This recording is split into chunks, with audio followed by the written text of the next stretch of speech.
नमस्कार मित्रों, मैं विकास वर्धन आज आप लोगों के समक्ष एक नई कहानी लेकर उपस्थित हुआ हूँ। आप लोगों ने महसूस किया होगा अपनी जिंदगी में गलतियां तभी होती है जब होश का अभाव होता है। हमें लगता तो है होश, लेकिन वह वास्तव में होश होता नहीं है। गलतियां सदैव बेहोशी में ही होती है, होश में गलतियां नहीं होती। होश आते ही गलती बंद हो जाती है। इसी सिद्धांत पर एक राजा ने अपने लड़के को ट्रेनिंग देने के लिए, होश की शिक्षा के लिए एक गुरु के पास भेजा। गुरु को कहा कि आप इसे होश की शिक्षा दीजिए ताकि यह होश में रहे, और जब वो होश में होगा तो इससे कोई गलती नहीं होगी, क्योंकि इसे रात का संभालना, इसका होश में रहना बहुत आवश्यक है।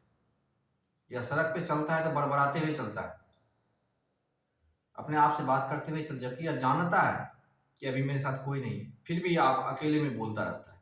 इसे होश ही नहीं रहता। ऐसी बहुत सारी चीजें हैं, बहुत सारे लक्षण इससे पता चलता है कि होश में काम ही नहीं करता, ज्यादा समय बेहोश में ही रहता है।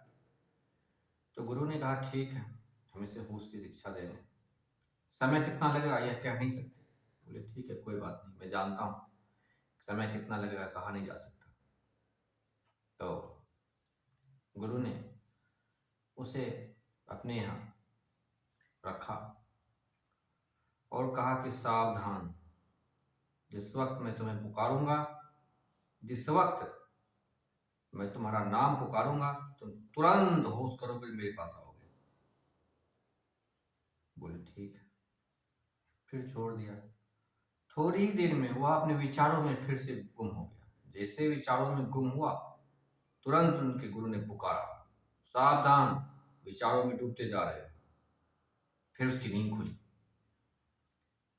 फिर थोड़ी देर के लिए फिर छोड़ दे, फिर कुछ काम करने लगे, इधर उधर इधर उधर। थोड़ी देर में फिर वो विचारों में डूब जाए।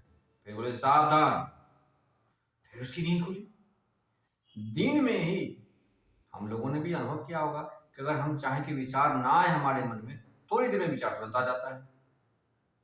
आंखें खुली रहती है, आंखों के सामने से चित्र गुजरने लग जाते हैं, चाहे वो भविष्य के हो चाहे वो भूतकाल के हो। आंखें खुली हो और वर्तमान में हो, यह होता ही नहीं है। इसी चीज की साधना वो गुरु करवा रहे थे। फिर गुरु ने कहा कि लगता है तुम्हें कहने से नहीं होगा, अब की बार अगर मैंने तुम्हें नींद में देखा, मैं इस छड़ी से तुम्हें मारूंगा।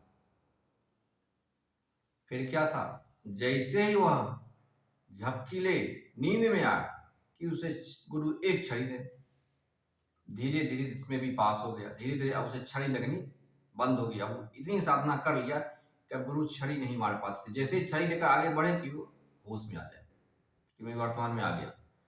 वह उस वक्त ना भविष्य में होता था ना वर्तमान, भूतकाल में, तुरंत वर्तमान में आ जाता था। फिर उन्होंने कहा कि अब की बार अब मैं तुम्हें काठ की तलवार से मारूंगा, अगर तुम जैसे ही बेहोशी में गए तो मैं तुम्हें काठ की तलवार से मारूंगा। तो एक आध महीने तक तो उससे काठ की तलवार से पिटाई होती रही, लगता रहा तलवार। लेकिन धीरे धीरे 1 महीने 1.5 महीने होते होते होते होते वह काठ की तलवार से भी बचना आ गया। अब वह बच जाता था, हमेशा सतर्क रहता था, क्योंकि उसे तलवार लगने का मौका ही नहीं देता था। बहुत तीव्र प्रतिभा थी उसे, और बहुत तेजी से वो होश को साधता जा रहा था। गुरु भी प्रसन्न थे कि मैंने तो सोचा ही नहीं था कि इतना समय लगेगा, लेकिन यह राजकुमार बहुत प्रतिभाशाली है, बहुत तेजी से होश को साधता जा रहा है। फिर बोले अब की बार अगर मैंने तुम्हें बेहोशी में देखा तो मैं तुम्हें असली तलवार से मारूंगा, और कहां मार दूंगा, कहां कट जाएगा तुम्हारा कहना मुश्किल है। फिर शिष्य ने कहा कोई बात नहीं, जब मैं काठ की तलवार से बच गया तो असली तलवार से भी मैं बच जाऊंगा। अब उसके गुरु असली तलवार थी, लेकिन वो बिना धार वाली थी। अब बिना धार वाली तलवार से भी कई बार उसे चोट लगी, कई बार उसे हाथ में लगी, कई बार उसे पैर में लग गया, खून बह रहा था, लेकिन फिर भी करता क्या, वह बेचारा साधना में था।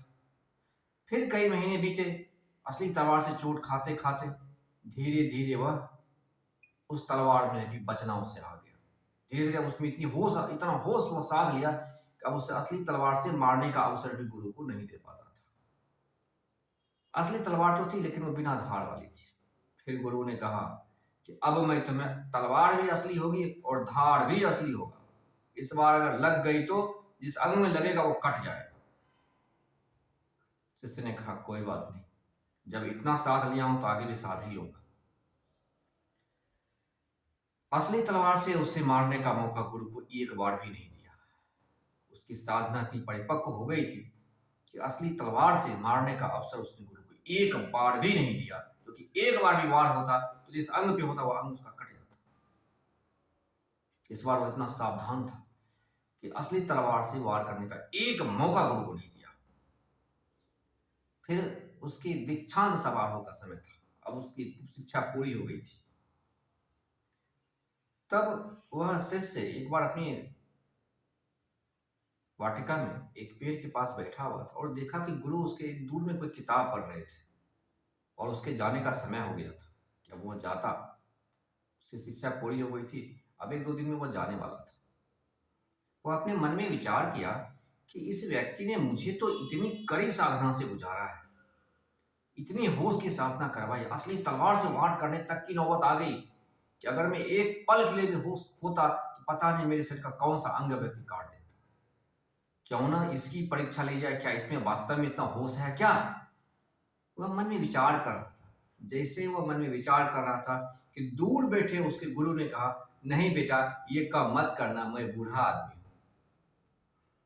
बस फिर क्या, उस शिष्य के तो दिमाग के परखच्चे उड़ गए कि जाने की तो बात छोड़ो, मैंने अपने मन में विचार भर किया और हमारे गुरु वहां उतने दूर बैठे थे और सुन गए कि मैं मन में विचार कर रहा हूं कि इनके ऊपर मैं असली तलवार से वार करूंगा।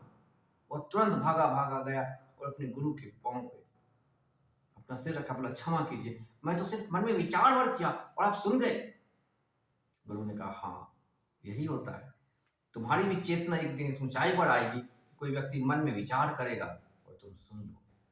इसे ही कहते सतर्कता। और जब तुम इतने सतर्क हो जाओगे तब तुम्हारा मन तुम्हें धोखा नहीं दे पाएगा, ना ही किसी, जब तुम्हारा मन धोखा नहीं दे पाएगा तो किसी दूसरे का मन भी तुम्हें धोखा नहीं दे पाएगा। मन की कोई भी तरंग हो, कितनी भी सूक्ष्म वासना हो, कितना भी सूक्ष्म अहंकार हो, कितनी भी सूक्ष्म ईर्ष्या हो, उससे तुम धोखा नहीं खा पाओगे। इस प्रकार से उस शिष्य की शिक्षा पूरी हुई और वह एक बहुत ही कुशल राजा बना। आशा करता हूं मित्रों कहानी आपको पसंद आई होगी। कहानी पसंद आए तो चैनल को सब्सक्राइब करें, वीडियो को लाइक करें और अपने मित्रों के साथ शेयर करें। बहुत बहुत धन्यवाद।